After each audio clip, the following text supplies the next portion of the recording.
Então, boa tarde a todos. Obrigada, Lucília, pela sua disponibilidade.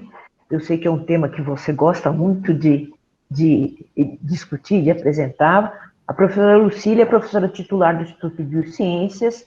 Ela trabalha com tripanossomas ou tripanosomídeos há bastante tempo, desde o seu doutorado. Ele é formado em Biologia pelo Instituto de Biociências e ele é membro da Academia Paulista de Ciências. Ele é membro da diretoria da SBPC, correto, Lucília? E também da Sociedade Brasileira de Protozoologia. Né? Então, é um prazer ter você aqui e a gente vai, enquanto você for apresentando, o pessoal costuma fazer perguntas no chat, mas depois a gente abre uma segunda parte para as discussões, tá bom? Muito obrigada. Tá ok. Eu vou compartilhar a minha tela e eu acredito que na hora que eu compartilhar... Bom, primeiro de tudo, desculpa, boa tarde para todos. Muito obrigada pelo convite. Eu acho que é um prazer para mim estar aqui. O João foi meu aluno. Não vou dizer há quanto tempo atrás, pode ficar tranquilo. Mas eu acho que assim, é uma oportunidade que a gente tem de conversar, de discutir sobre problemas que envolvem biologia, que envolvem ética, que envolvem assuntos muito atuais, né, que a gente tem hoje, é um assunto bem, bem legal. Então, como eu vou compartilhar minha tela, eu não vou conseguir ver o chat, nem vou conseguir ver vocês, né? Então, eu acho que ficam as perguntas penduradas, depois a gente passa para a resposta delas, tá? E acho que uma ou duas ocasiões durante a minha apresentação eu vou fazer alguma provocação, que quem quiser responder, liga o microfone e responde, pode ser? Só para a gente brincar um pouquinho, pelo menos 2 vezes na aula, para não ficar muito aborrecido, tá? Ok? Então, vamos lá? Pois não. Eu acho que foi em 2008, Lucília, depois eu preciso verificar, mas eu acho que foi em 2008. Quer dizer que são 12 anos já, João? Nossa!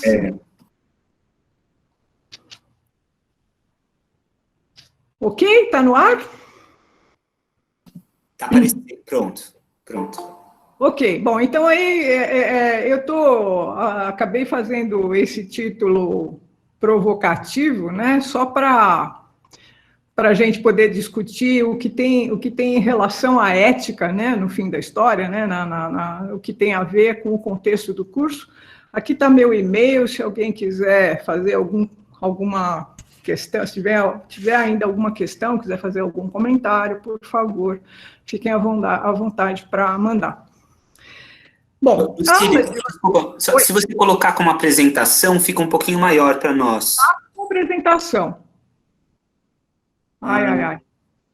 Tenta dar um ESC e colocar de novo. Às vezes acontece no Google Meet. Você precisa, não sei porquê, mas só depois de compartilhar. Você quer que eu... Tá, naquela talinha que está perto do seu cursor preto. Se você clicar, vai para o modo apresentação, mais à direita. Aqui? Isso aí. Abaixa e clica.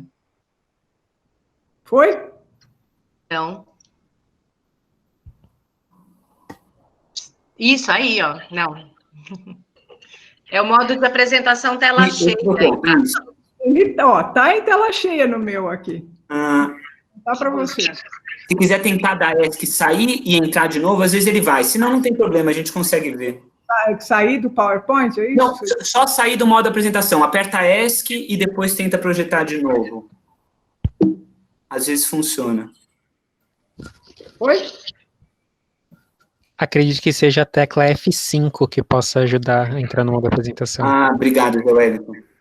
O meu problema é que eu tenho um Mac, eu não tenho esse F5 aí. Bom, mas tá. Dá para ver, Lucília. Tá visível, acho que não tem problema, não. Deixa eu tentar uma outra ideia aqui, só um minutinho. Vamos parar a apresentação.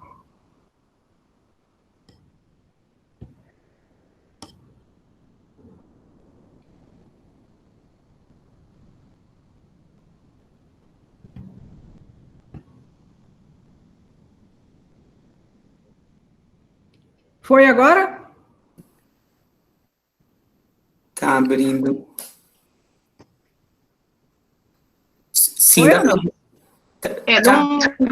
Não ficou a tela enorme, mas está dando para ver. Vamos tocar em frente, não tem problema. Ok. Então, só para repetir, meu e-mail está aí, se alguém quiser fazer alguma questão posterior. E a aula de hoje tem a ver com que, na fisiologia, a gente chama de mecanismos de defesa. E, assim, se a gente fosse falar em termos biológicos, todos os seres acabam tendo vários mecanismos de defesa, né? E a gente vai falar de um em particular, né? Que tem a ver com a invasão.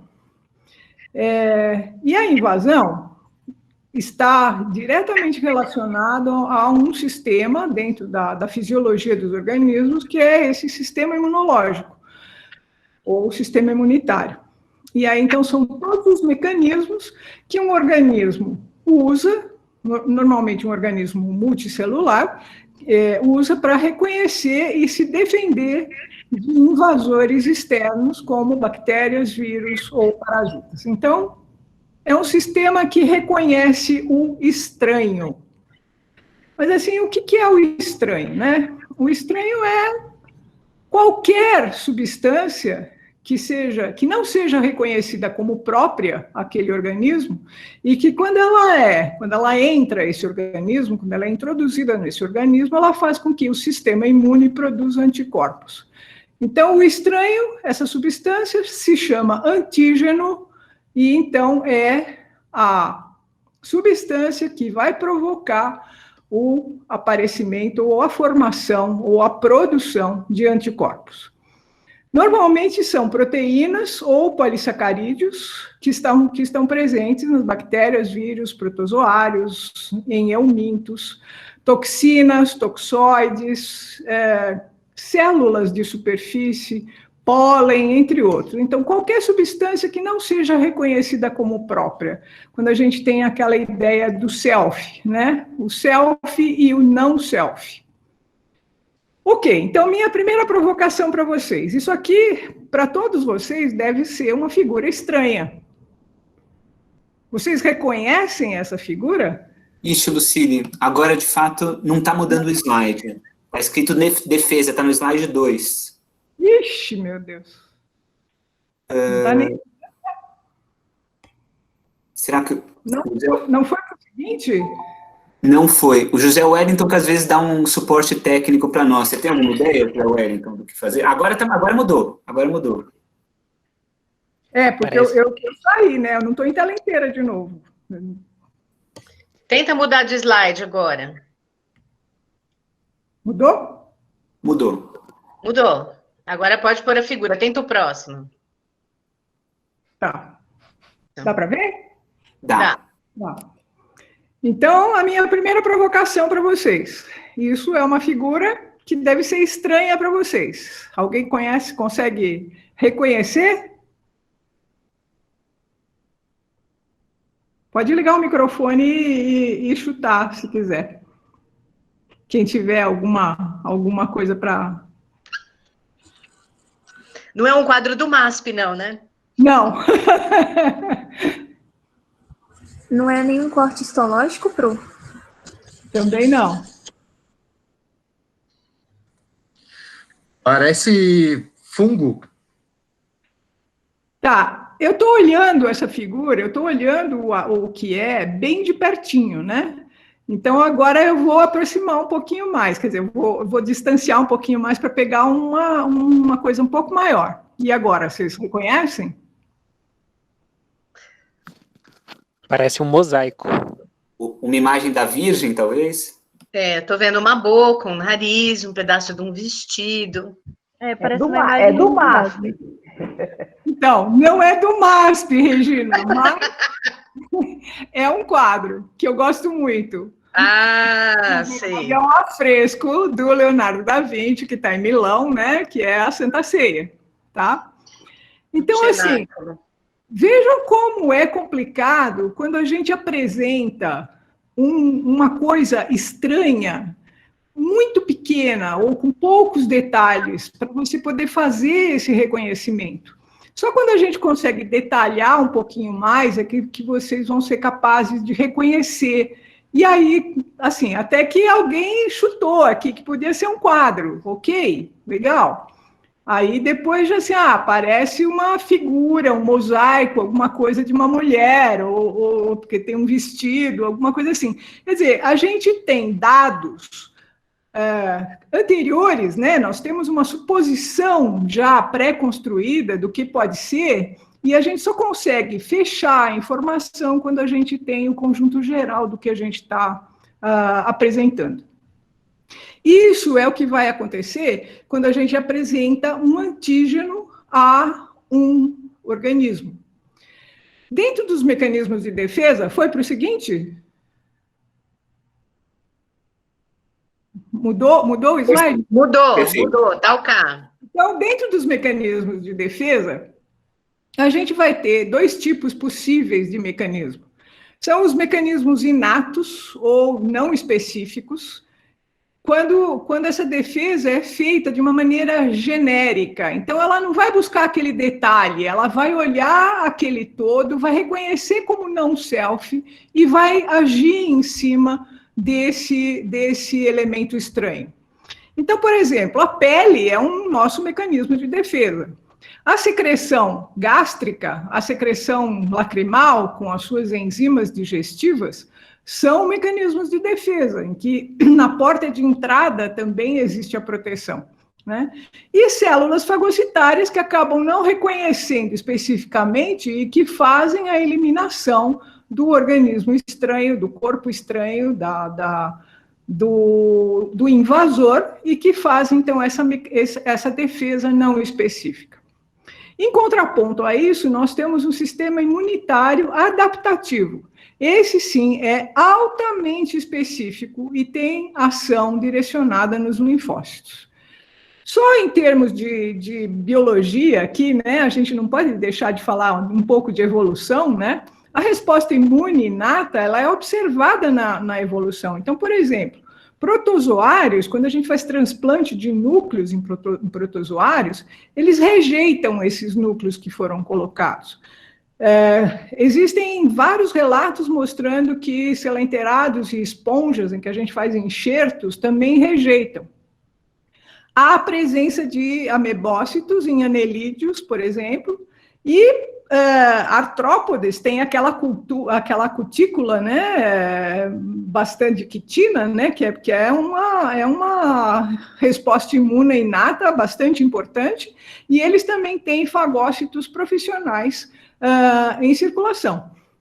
E os insetos, dentro dos artrópodes, já apresentam uma resposta humoral, eles já fazem hemócitos com a produção de algum tipo de anticorpo. Os vertebrados, então, quando a gente chega na evolução nos vertebrados, nós vamos ver o sistema mais sofisticado de defesa que existe. Então, tirando os mecanismos inatos que todos os vertebrados têm, nós vamos ter o sistema imunológico, o sistema de defesa, que consiste numa resposta adquirida, eficaz e com alta especificidade. E a resposta imune se divide em duas. A gente pode dizer resposta humoral, em que nós vamos ter um linfonodo diferenciando em uma célula B. Essa célula B vai ser capaz de olhar o antígeno e produzir anticorpos, tá? E nós temos o sistema celular. E aí, agora, com a participação de células T, linfócitos T, que ao olhar o antígeno provocam a produção de citocinas. Esse conjunto de anticorpo e de citocinas permite que a gente neutralize esse agente estranho, né, esse corpo estranho, porque os anticorpos se ligam através de receptores, então eles impedem de uma maneira específica que o agente entre na célula, ou se ele já está lá dentro, estimulam que haja um ataque, e essas citocinas e enzimas digestivas vão acabar eliminando esse organismo estranho, esse patógeno. Muito bem, vamos falar um pouquinho da resposta humoral, como é que ela funciona. Eu tenho quando eu apresento um antígeno pela primeira vez, eu tenho uma resposta imunológica. E esse gráfico mostra exatamente essa resposta, que é a produção de anticorpos em função do tempo. Então, vocês veem que ela sobe, leva um tempo, e aí ela começa a descer. Quando a gente faz a exposição pela segunda vez do mesmo antígeno, o que acontece, se vocês fizerem uma equivalência aqui, é que para atingir esse máximo que nós temos na primeira resposta, o tempo é muito menor. Então, a resposta é muito mais rápida, e, além disso, ela é muito maior. Então, a produção de anticorpos, a concentração de anticorpos que eu vou encontrar numa segunda exposição, ela é rápida e intensa. Então, nós temos as duas coisas acontecendo ao mesmo tempo. E é nesse tipo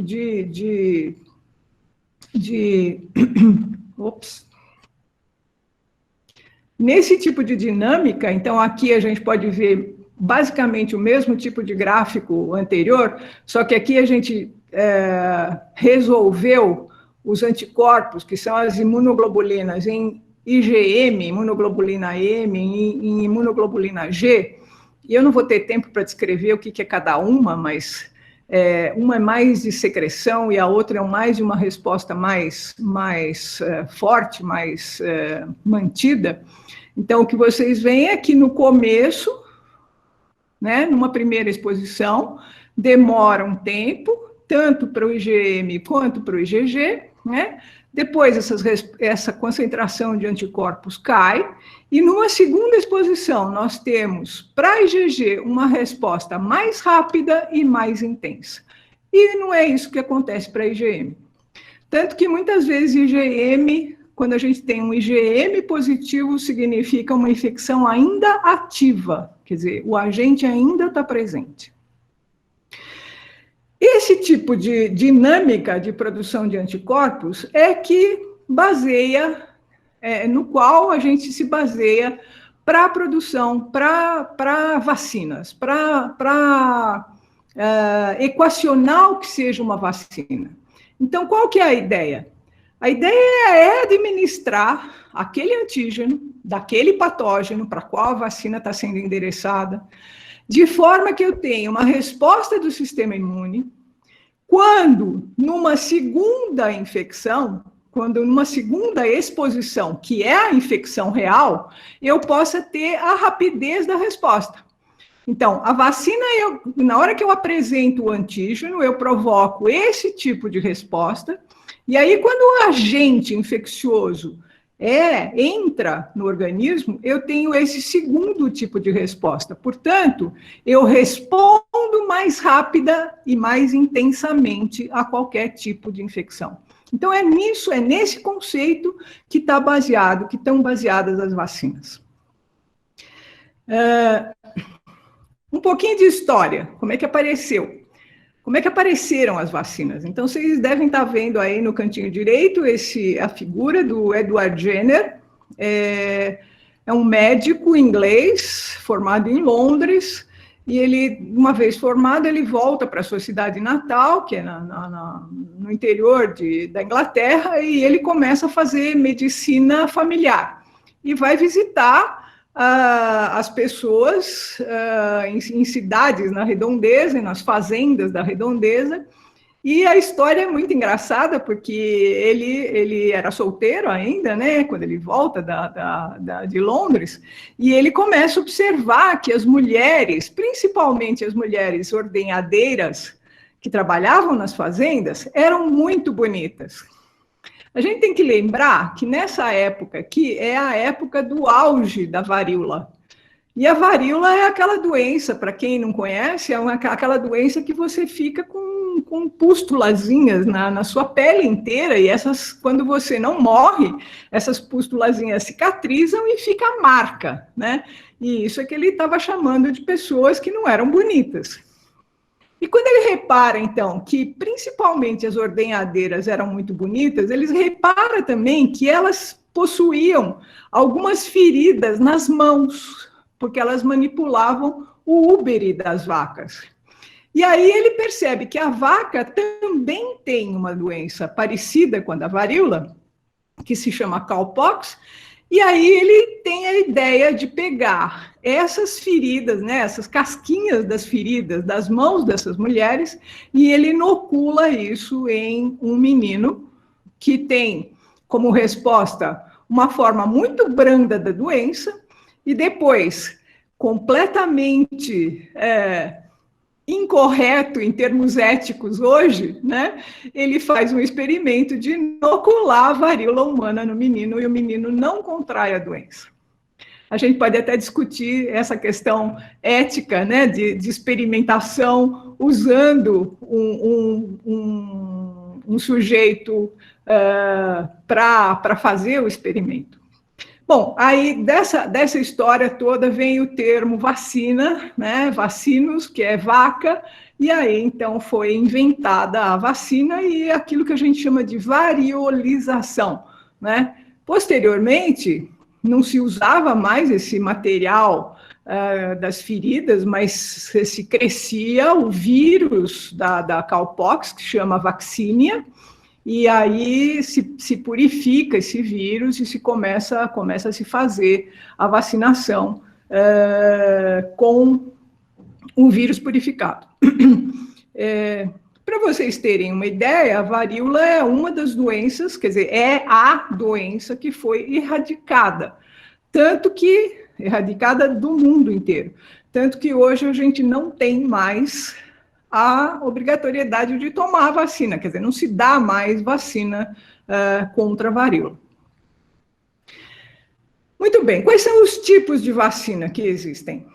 Então, eu vou classificar aqui para vocês aquilo que a gente chama de vacinas mortas. O que quer dizer isso? O agente estranho, então, o vírus, a bactéria, o agente patogênico, ele é morto, ele é crescido, se cresce a cultura disso, e aí se mata ou se inativa, normalmente por formalização ou por irradiação, por algum tipo de maneira em que você inativa ou mata essas partículas do agente patogênico. A outra vacina, em contraposição à vacina morta, é a chamada vacina viva.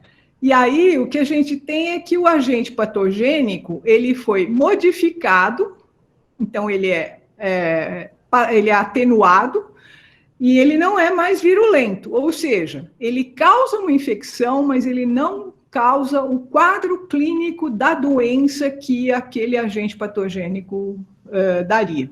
Eu vou dar exemplos disso depois para vocês, acho que vocês vão entender melhor.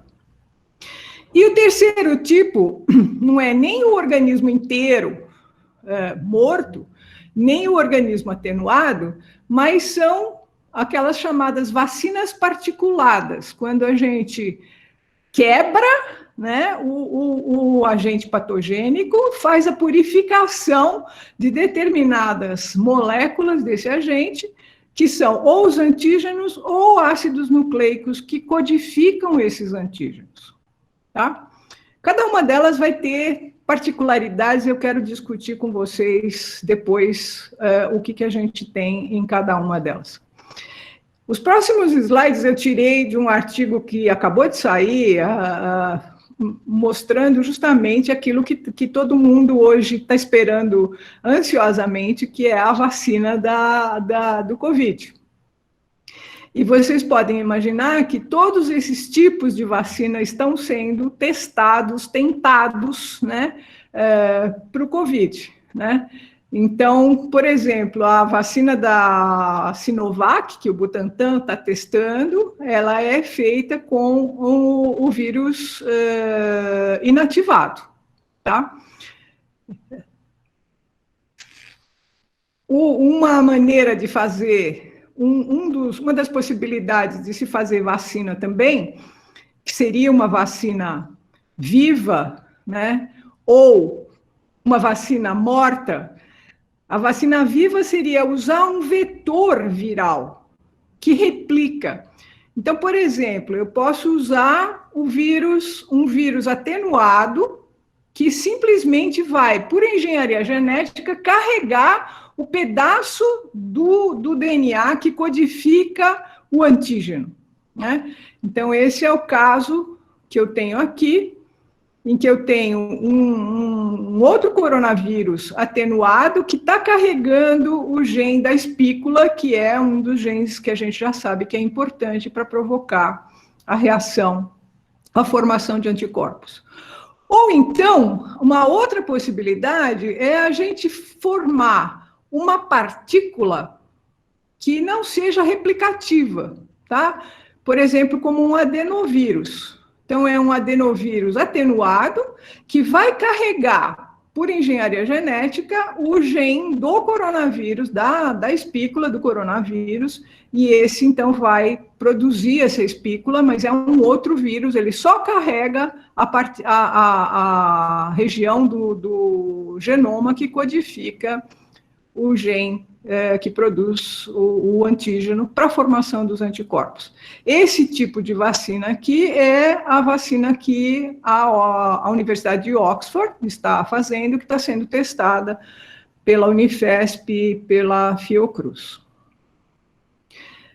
No mundo ainda estão sendo testadas vacinas baseadas em proteínas, então a produção ou a purificação da espícula, então se cresce, né, a quantidade de vírus suficiente, ou se produz por meio de engenharia genética só as proteínas que são consideradas importantes como antígenos, se purifica essas proteínas e essas proteínas que seriam, então, injetadas.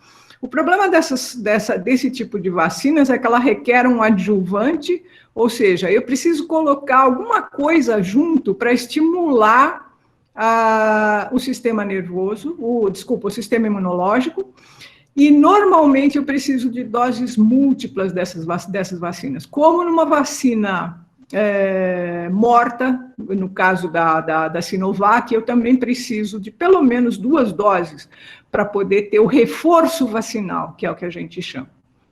Uma outra possibilidade é você ter a partícula viral, que a gente fazer uma partícula viral com as proteínas que são antigênicas, né, com as moléculas que são antigênicas, mas que seja vazia.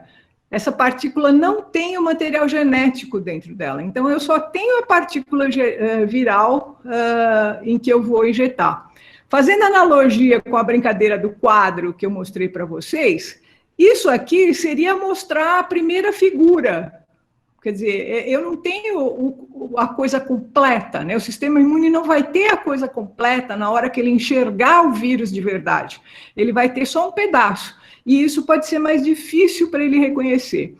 Na hora que eu simulo uma partícula, como se fosse a partícula viral, é como se eu já tenho o quadro inteiro. Ele vê a informação, o sistema imune vê a informação inteira, e com isso eu posso ter uma eficácia melhor no reconhecimento e na promoção de produção de anticorpos. O problema é que nem sempre é fácil fazer essa partícula viral. Existem algumas maneiras, alguns truques, mas não é fácil de fazer. E, por fim, a gente tem as coisas mais modernas que existem agora, são vacinas baseadas em ácidos nucleicos, ou seja, um plasmídio contendo a sequência que codifica a proteína que vai ser antigênica, por eletroporação, por tiro, por injeção, colocada na célula. A mesma coisa para um RNA, que pode estar contendo o gene que interessa, né, a sequência que interessa para ser traduzida naquela partícula, naquele antígeno. Um RNA ele precisa estar encapsulado, ele não pode estar nu, né, porque senão ele é destruído pelas RNases, e também ele é injetado na célula. A diferença é que esse DNA precisa chegar no núcleo dessa célula para ser transcrito, e esse RNA mensageiro, então, vai do núcleo para o citoplasma, e aí a proteína é traduzida. Quando a gente injeta o RNA, esse RNA já diretamente pode produzir a proteína, e essas proteínas, então, vão estimular a resposta imune na produção de anticorpo. Existem poucos exemplos desse tipo de vacina que funciona, mas é uma promessa interessante. Tá, como é que a gente produz uma vacina? Então, do laboratório à clínica. Então, em primeiro lugar, a gente tem... Eu escolhi um daqueles tipos de vacinas que eu contei para vocês, e aí agora eu tenho que testar para ver se aquilo funciona ou não. Então, vamos supor que eu consegui montar uma partícula vazia só com os antígenos, e aí eu vou testar se isso funciona como vacina ou não. A primeira coisa que eu tenho que fazer é aplicar essa vacina em animal de laboratório, porque aí eu vou conseguir estudar, normalmente vai ser um mamífero, né? E aí a gente vai estudar como é que se dá a resposta imune nesses organismos. Produz anticorpo? Produz na concentração que é ideal? Quando eu faço a segunda dose, eu consigo aumentar a quantidade de anticorpos reproduzidos? Eu tenho reações que não são as que eu estou esperando, que eu tenho algum tipo de reação adversa. O que está acontecendo nesse modelo animal que eu estou usando? E se for um modelo no qual eu consiga fazer o desafio, isso é, eu faço a vacinação e aí eu posso apresentar o organismo, o patógeno, e ver se ele está protegido ou não, é mais interessante. Mas aí eu dependo de um modelo animal para fazer esse tipo de estudo. Quando passa pelo teste clínico, ok, está tudo bem, está funcionando, responde, há uma resposta imune dos organismos, tá ok. O que eu faço agora? Eu passo para os testes clínicos, que são divididos em 3 fases. E vocês já devem ter ouvido falar muito das famosas 3 fases. Então, o que é cada fase? A fase 1 é quando um pequeno número de pessoas participam e elas são estudadas na sua produção de anticorpos, na resposta imune, em todo tipo de resposta imune, se olha também a segurança, acontece alguma reação adversa, a pessoa que tomou essa vacina teve algum outro tipo de resposta que não é desejada, e também a dose ideal, 1 dose, 2 doses, como é que é a produção de anticorpos desse número pequeno de pessoas. Se passa por aqui, vai para a fase 2. E a fase 2 é exatamente a mesma coisa da fase 1, só que agora a gente passa a ter centenas de pessoas participando, e normalmente a gente já começa a fazer divisão em grupos. Então, por exemplo, a gente vê como é que são as respostas em crianças, em velhos, em algum tipo de etnia, alguma coisa que a gente consiga ter um pouquinho mais de dado, porque nós estamos aumentando o nosso N aqui na hora de estudar. Passou da fase 2, vai para a famosa fase 3. E agora, essa vacina vai ser aplicada em milhares de pessoas. O nosso N vai ser muito grande, nós vamos ter o mesmo tipo de estudo, acompanhar o que está acontecendo ou não, mas também a gente quer entender se já existe uma proteção das pessoas que são expostas ao agente, em comparação àquelas que tomaram o placebo. Então, por exemplo, por que o Brasil foi escolhido por dois produtores de vacinas para testar o Covid? Porque aqui a gente está com muitos casos diários ainda. E se a gente testar, então, principalmente as pessoas que estão participando dos testes são pessoas que trabalham que são pessoal de saúde, né, que trabalham na linha de frente ali, que estão expostas ao vírus, depois de 2, 3 meses, o que se vai detectar é se essas pessoas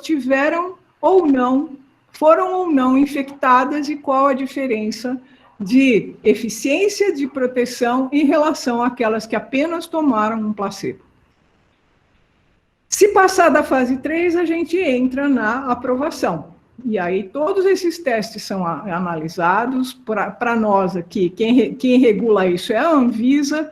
Então, a Anvisa vai estudar e aí ela vai decidir, de acordo com esses resultados, se teve reações adversas ou não, se teve qualquer tipo de coisa que possa ter acontecido, e aí eles decidem se eles aprovam ou não para ser produzida e aplicada em massa. Então, por exemplo, vocês devem ter visto nos jornais, nas notícias, na semana passada, semana retrasada, que a vacina da Oxford, o teste tinha sido suspenso, porque uma pessoa teve uma reação adversa. E aí, enquanto eles não entenderam o que era que estava acontecendo, o teste da fase 3 ficou suspenso no mundo inteiro, onde eles estão fazendo esses testes, até eles entenderem, e aí, quando eles entenderam, eles liberaram, já está em teste novamente. Ok, então vamos para alguns dos exemplos, para vocês entenderem um pouquinho melhor, não só a doença, como é importante eu entender a biologia do vírus, a fisiopatologia da doença que ele causa, para então eu poder fazer, ver como é que uma vacina pode funcionar. A poliomielite, a vacina contra a poliomielite é uma das minhas prediletas, porque ela tem histórias muito impressionantes em termos biológicos que eu acho incrível e eu quero compartilhar com vocês. O vírus da poliomielite é um enterovírus, ou seja, é um vírus que infecta as vias digestivas, ele entra pela mucosa intestinal, é um vírus de RNA positivo, ou seja, direto, né? A cadeia já é traduzida diretamente, e são 4 proteínas que formam o capsídeo e não tem envelope, quer dizer, não tem nenhuma glicoproteína, é só proteína mesmo, são 4 proteínas. Dependendo da sequência dessas proteínas, a gente tem 3 sorotipos, né? E a doença é o quê? Ela é um patógeno estritamente humano, mas a gente tem modelos animais que usam primatas que a gente consegue infectar experimentalmente.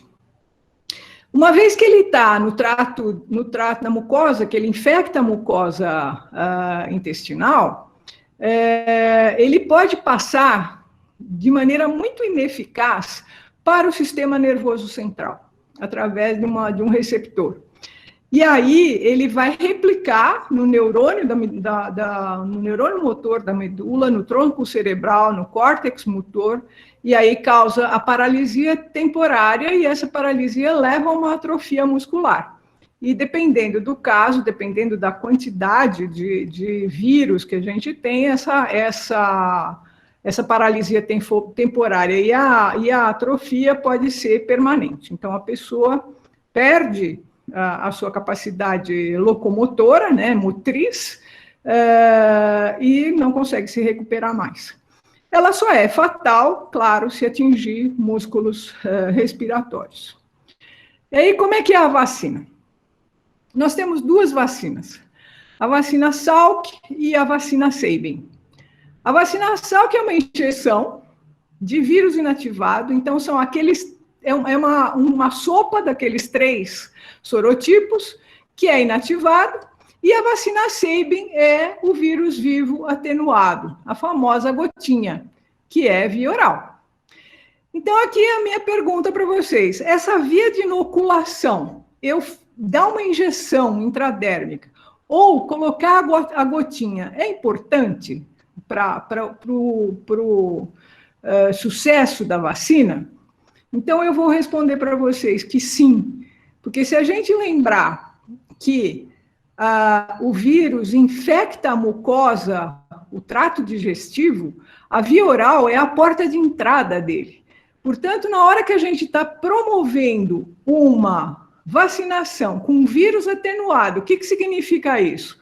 Quando eu dou a gotinha, o vírus que existe ali, que não é neurovirulento, ele vai infectar o trato digestivo, e com isso, os anticorpos do trato digestivo vão ser produzidos na porta de entrada do vírus selvagem. Portanto, quando da exposição de um vírus selvagem, na hora que ele entra, eu já tenho anticorpo que pode ser anticorpo neutralizante. Portanto, a via de inoculação é, sim, importante. O que é mais importante? Por que mais a vacina Sabin foi muito importante? Bom, existiu nos Estados Unidos casos de vacinação com o Salk, que é a vacina Salk, que é o de vírus inativado, porque o vírus, na hora o batch de fabricação daquela vacina, o vírus foi mal inativado. Ou seja, era um vírus selvagem que foi mal inativado, ou seja, tinha ainda partículas virais vivas e houve alguns casos de aquilo que a gente chama de acidentes vacinais, que toda uma leva que tomou um determinado lote da vacina acabou tendo a doença. O vírus atenuado, qual foi a ideia do Sabin? O que ele fez? Ele tratou os vírus dos 3 sorotipos com agentes mutagênicos. Mutagenicidade clássica, né? Daquelas que, assim, irradia com UV ou faz com mutação química, alguma coisa assim, e aí, com isso, ele pegava esses mutantes que ele tinha produzido, e aí ele conseguiu selecionar aqueles que não eram neurovirulentos. E isso é o vírus atenuado. Isso significa que na gotinha tem vírus vivo que vai infectar, tá? E que vai ser eliminado nas fezes daquele indivíduo que tomou a vacina. Então, isso é a coisa que eu acho sensacional nessa história, que é a ecologia vacinal. Porque o Brasil é elogiado pelo programa de vacinação contra a poliomielite por conta daquela ideia de por que eu tenho um dia que era o dia da vacina de polio, por que a campanha era naquele dia. Primeiro porque, como é uma vacina viva, ela precisa chegar viva em todos os lugares, de barco, de avião, de motocicleta, ela precisa chegar em todos os lugares, né, numa cadeia fria, para garantir que essa vacina esteja viva mesmo, que os vírus lá estejam vivos mesmo. E, em segundo lugar, naquele dia existe uma motivação para todo mundo levar seus filhos a tomar a vacina, e se toma a vacina. O que acontece 2, 3 dias depois dessa vacinação? Todos os sistemas de esgoto são inundados com esse vírus vacinal, porque o vírus se multiplicou, né, foi eliminado pelas fezes, então eu tenho a liberação de uma enorme quantidade de vírus atenuado no ambiente. E aí tem uma coisa que o Sabin não tinha pensado, mas que aconteceu, é que o vírus atenuado é melhor, ele tem um fitting melhor na natureza do que o vírus selvagem, e ele desloca o vírus selvagem da natureza. Portanto, eu estou não só vacinando indivíduo por indivíduo, mas eu estou vacinando o ambiente, porque eu estou tirando o vírus selvagem de circulação. Hepatite B, o que é? É um vírus de DNA, ele transcreve primeiro um RNA, que aí imediatamente já é traduzido nas proteínas do capsídeo, e ele tem um RNA que é convertido em DNA por transcrição reversa, então ele tem uma transcriptase reversa também, e aí esse DNA é inserido no genoma do hospedeiro. E aí, qual que é o problema da hepatite? Apesar de ser muito complicado clinicamente, o quadro geral assim, é bem controlado no fim da história. Mas esse tropismo que ele tem pelos hepatócitos e essa integração desse DNA acaba causando os grandes problemas da fisiopatologia, que é, toda vez que você tem integração, você não sabe onde essa integração desse DNA vai ser feita. E aí, como consequência, a gente tem a cirrose no fígado, ou a gente tem câncer de fígado causado por esse DNA que foi integrado. É um vírus que tem uma transmissão, como ele está presente em vários materiais biológicos, no sangue, saliva, sêmen, leite, secreções vaginais, etc., ele pode ser transmitido de várias maneiras. Então, relações sexuais, transfusão de sangue, compartilhamento de seringas e assim por diante. Então, a vacina da hepatite B foi, há um tempo atrás, ela era feita a partir de vírus, na verdade, são partículas virais vazias que circulavam em pacientes crônicos. Então, aqui foi a primeira vez que se viu que pacientes crônicos que tinham um DNA integrado acabavam transcrevendo aquele RNA que tem as proteínas do capsídeo, pode ser traduzido nas proteínas de capsídeo, e essas proteínas acabam fazendo uma partícula.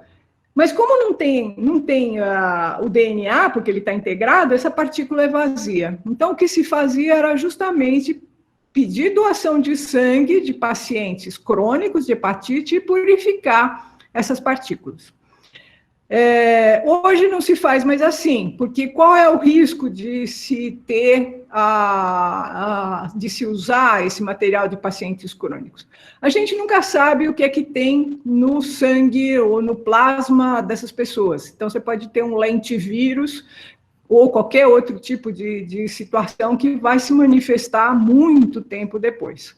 Então, hoje, com a engenharia genética, a gente faz proteínas recombinantes e a levedura produz para a gente essas partículas que fazem esse capsídeo. E é isso que é inoculado. E aí a inoculação vai ser injeção. Por quê? Porque não tem uma porta de entrada preferencial. Então, o que a gente vai fazer é uma inoculação.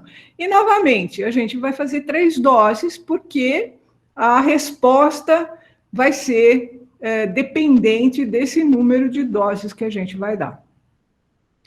Papilomavírus. Esse é um dos vírus que certamente causa muita discussão ética. Então, depois a gente pode discutir a respeito da ética da vacina contra o papilomavírus. O vírus do papiloma é um vírus de DNA, ele também integra no genoma, então aí vocês já acendem a luz vermelha, integra no genoma, câncer, né? E aí, assim, a gente tem mais de 170 sorotipos diferentes, e cerca de 70% dos casos de câncer de colo de útero são causados por 2 sorotipos só, o 16 e o 18. E aí também se descobriu, estudando a biologia do vírus, que eles têm 2 proteínas que são expressas logo no início da infecção, são chamadas de early genes, que induzem a divisão celular, por isso a história do câncer, e evitam a apoptose. Então, a gente tem essa produção, a possibilidade de produção de tumores. A vacina tem 2 vacinas que são aprovadas pela Anvisa, né? Uma delas é a quadrivalente, que é contra 4 sorotipos, e a outra é uma bivalente, que confere proteção principalmente desses 2 sorotipos que são mais abundantes como causadores de câncer. E o problema ético que existe é porque, para essa vacina ser eficiente, ela tem que ser administrada antes que se comece a atividade sexual das crianças, ou seja, entre 9 e 13 anos de idade. E aqui, muitos pais não querem dar essa vacina porque justificam que estar dando esse tipo de vacina seria dar o cartão verde para que as crianças possam praticar atividade sexual. A gente pode discutir isso depois. Influenza. Eu acho essa influenza também muito interessante por particularidades que existem. Então, por exemplo, é uma doença, ele é um vírus de RNA, né? Só que aqui não é uma molécula só, nós vamos ter 7 a 8 moléculas de RNA. Quando eu falo senso negativo, significa que eu tenho que ter uma transcrição reversa para daí poder fazer a transcrição da fita que é positiva, que é a fita que é traduzida. O interessante da história é que esse vírus circula entre aves e mamíferos, e ele circula mesmo, ele troca de hospedeiros entre aves e mamíferos. Então, em termos da epidemiologia da influenza, o que acontece? Eu tenho aves e mamíferos convivendo, por exemplo, porcos e patos, né? E aí o pato pega o vírus do porco, e o porco, então, transmite esse vírus, e aí esse pato migra, ele tem uma migração, ele vai para um outro lugar, para um outro continente, que ele pode ter de novo contato com um mamífero, com um outro porco. E aí ele passa esse vírus para esse outro mamífero. Só que nessas passagens eu tenho uma alta taxa de mutação. Então é um vírus que tem uma alta instabilidade genética, ele muta muito por conta dessas passagens desses diferentes hospedeiros. Aqui eu tenho mostrado a estrutura do vírus, só para ilustrar para vocês, é um vírus que tem um envelope, portanto ele tem glicoproteínas, né, não é só proteína. E as duas proteínas mais importantes é a hemaglutinina e a neuraminidase. E as duas, o H e o N, ou seja, a constituição dessas duas proteínas é que vão dar a nomenclatura dos subtipos. Vocês certamente ouviram falar do H1N1, H1N5, H5N5 e assim por diante. Então, isso depende da combinação dessas duas glicoproteínas que estão no capsídeo, que são altamente imunogênicas. Ok, a pergunta é, como é que é a vacina de influenza? A vacina de influenza, ela tem uma vacina trivalente, que é justamente contra os que eu esqueci de mencionar, né, os 3 sorotipos que nós temos aqui, e uma quadrivalente com 2 cepas de um vírus e 2 cepas de outro sorotipo. O problema, como eu falei, é essa alta capacidade de mutação que esse vírus tem. Portanto, essa vacina precisa ser dada ano a ano, conforme essas variações vão aparecendo.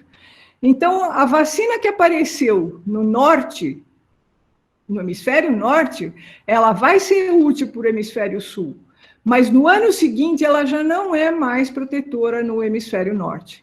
Então, a eficácia da vacina é baixa, por quê? Baixa, que eu quero dizer, é 70%, é baixa por quê? Por conta dessa variação genética do vírus. E por isso que eu tenho que tomar todo ano.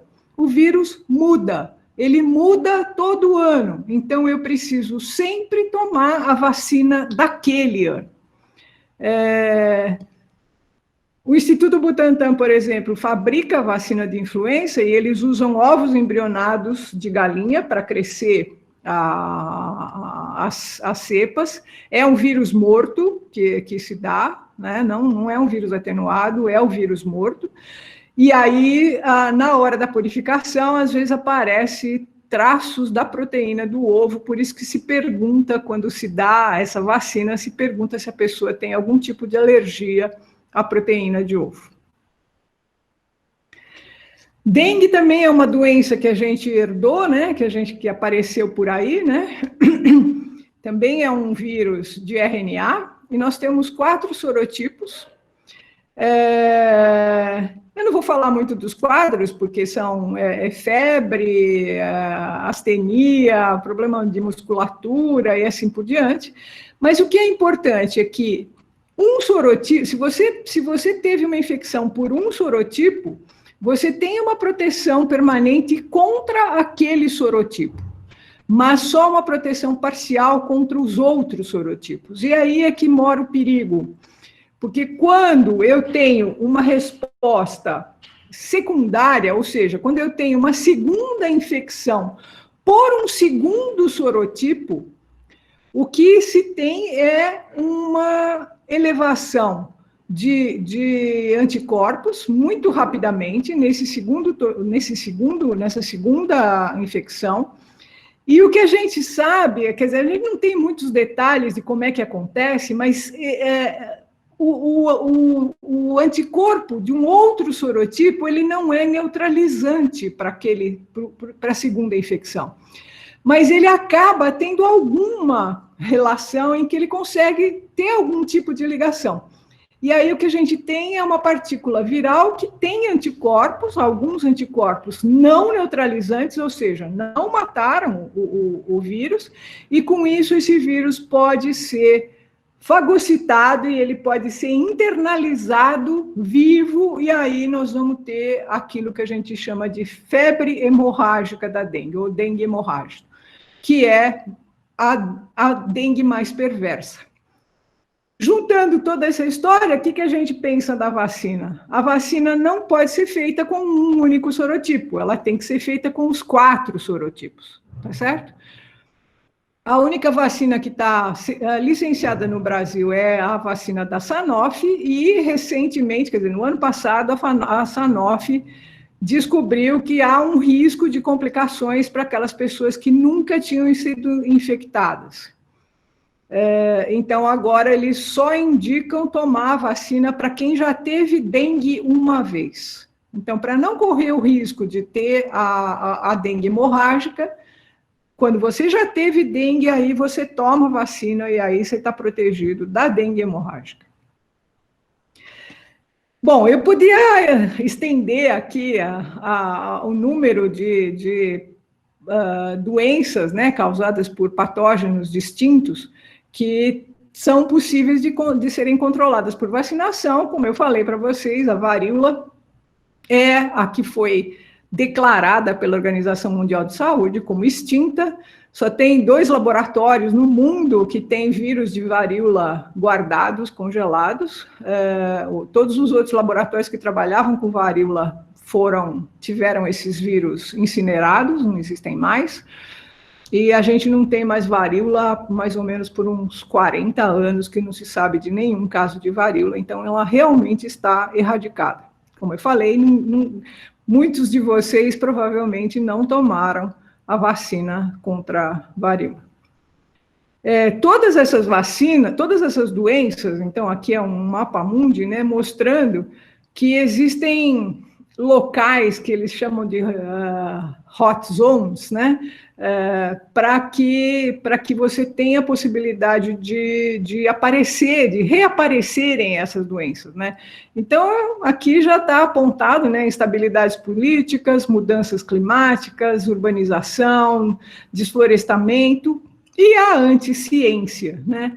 Então, no mesmo mapa mundi aqui, nós vamos ter um ranking de zonas no mundo que tem mais risco de doenças que são controláveis por vacina, justamente por essas questões que foram mencionadas no slide anterior. Então, aí a gente entra naquela vacina que é, naquela doença que é um problema, que é o sarampo. O sarampo é uma doença contagiosa causada por um vírus que é um vírus de DNA, né? E o sarampo é um vírus de RNA, e é uma doença responsável por uma grande mortalidade infantil, principalmente em países subdesenvolvidos. Então, está aqui a carinha dele, então vocês estão vendo que ele tem envelope, tem glicoproteínas, etc. Como é que o vírus se espalha? Então, ele se espalha por gotículas da respiração, né? Tossir ou espirrar, por contato de mãe para bebê durante a gravidez, no parto, na amamentação, na saliva, beijos, bebidas compartilhadas, aperto de mão, abraços, você encostar numa superfície contaminada e assim por diante. Não tem tratamento, Eu tive sarampo, eu me lembro muito bem que era muito chato, porque é bem desagradável, além da febre, você tem... os olhos ficam inflamados, você tem dor de garganta, a pele fica irritada, coça, e você não pode fazer nada, a não ser ficar prostrado na cama até esperar passar. E o problema também é que os sintomas aparecem depois de 10 a 14 dias da exposição. Esses tempos longos são muito importantes, como a gente está vendo com o coronavírus, porque a gente não sabe quando que a infecção foi feita.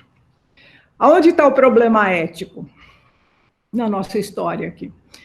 O problema ético está com esse senhor chamado Andrew Wakefield, e na verdade ele devia chamar Andrew Fakefield, e ele foi autor de um estudo publicado em 1998, numa revista que é importantíssima na área médica, na Lancet, e nesse estudo ele faz um estudo muito mal conduzido, ele faz uma possível correlação entre crianças autistas com vestígios do vírus de sarampo que ele colocava como sendo vírus vacinal. Evidentemente, esse trabalho foi retirado da Lancet depois que ele foi melhor analisado e se chegou à conclusão de que o estudo era mal feito, e o Wakefield perdeu o diploma de médico pelo esse estudo. Mas as consequências disso são a causalidade e a correlação. Então, aqui, as vacinas causam autismo, então fora com as vacinas, não vamos vacinar.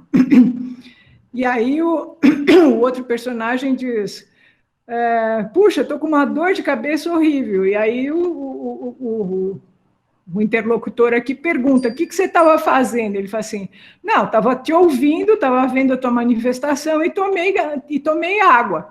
E aí a conclusão do interlocutor é, a água provoca dor de cabeça, fora com a água, né? A mesma coisa está aqui, né? Crianças têm autismo, essas crianças foram vacinadas, portanto, a vacina causa autismo.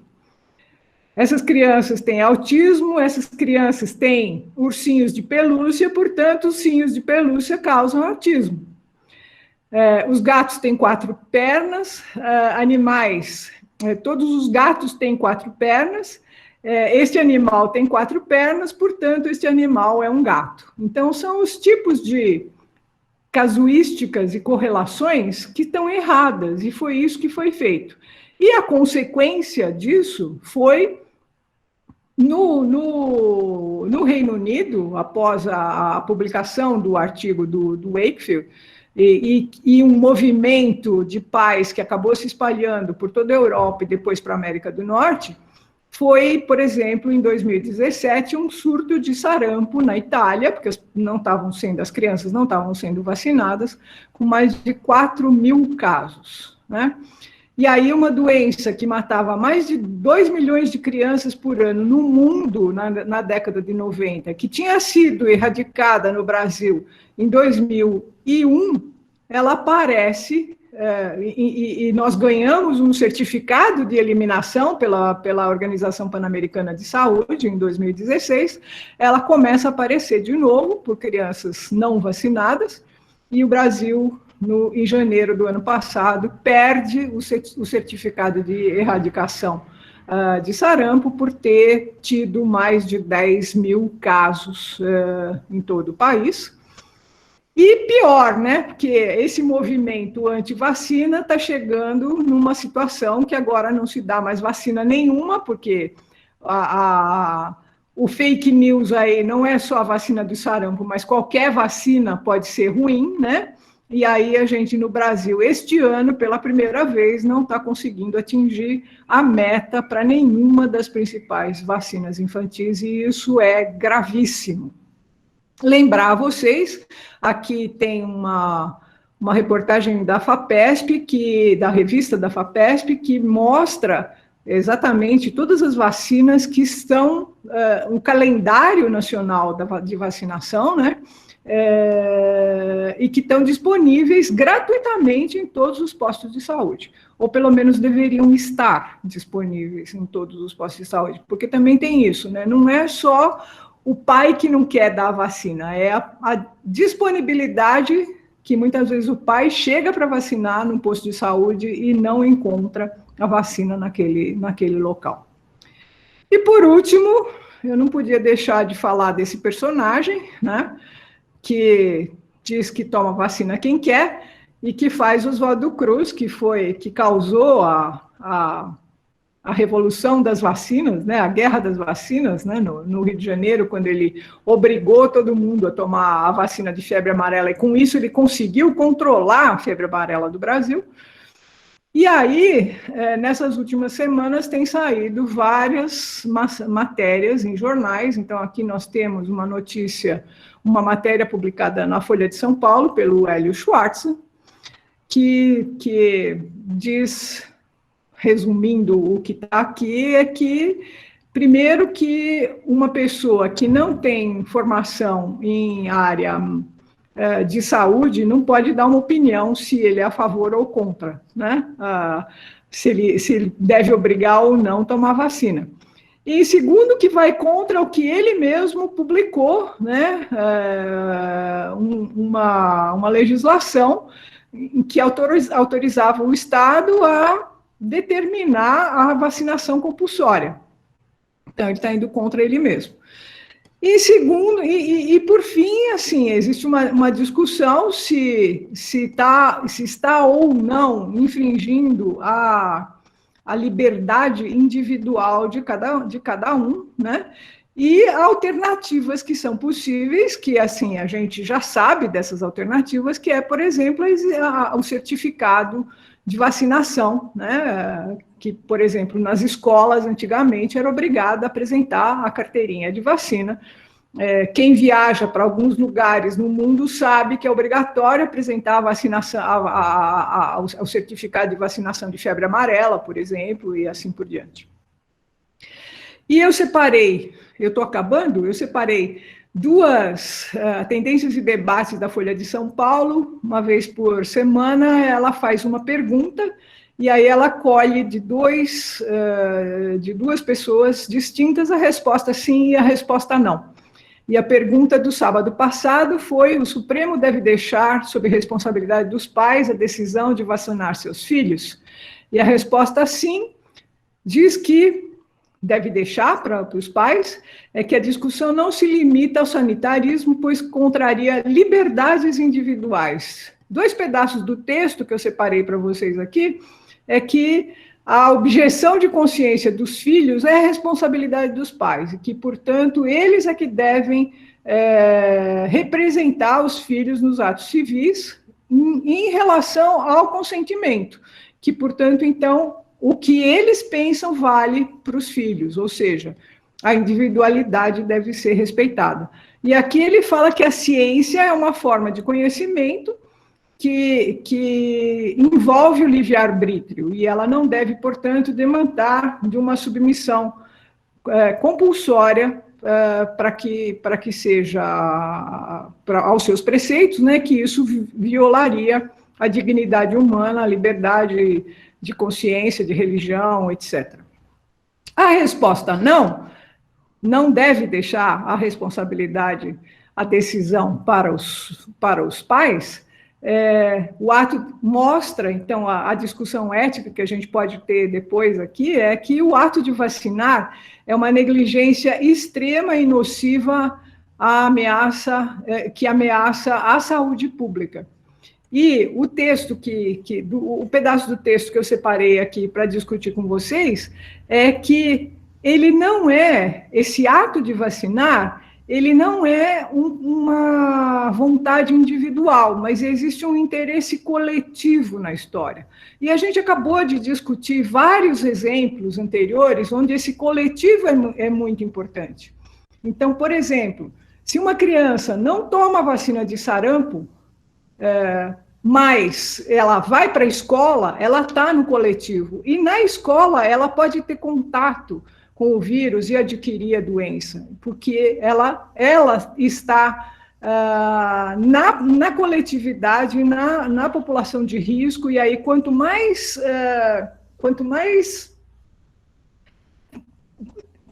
se ela vem de uma população com problemas socioeconômicos, por exemplo, mais sensível ela vai estar a esse tipo de infecção. Então, o interesse é o interesse individual contra o interesse coletivo, e eu acho que é isso que deve estar em discussão quando se fala na obrigatoriedade ou na responsabilidade da decisão sobre a vacinação, se é do governo, se é do Estado ou se é dos pais. Então, a gente tem essas duas forças, né? As vacinas podendo erradicar doenças que são flagelos da humanidade, que são doenças muito complicadas para populações que têm esse tipo de exposição, contra essas forças num século XXI que já não deviam mais existir. Pobreza, mudanças climáticas, guerra, colapsos políticos, a própria urbanização e, principalmente, esses movimentos negacionistas anti-ciência. Então, era isso que eu queria falar. Se alguém tiver interessado em ver como são mecanismos de defesa em geral dos organismos, essas são as leituras complementares que eu posso indicar para vocês. Então, era isso. Estou à disposição.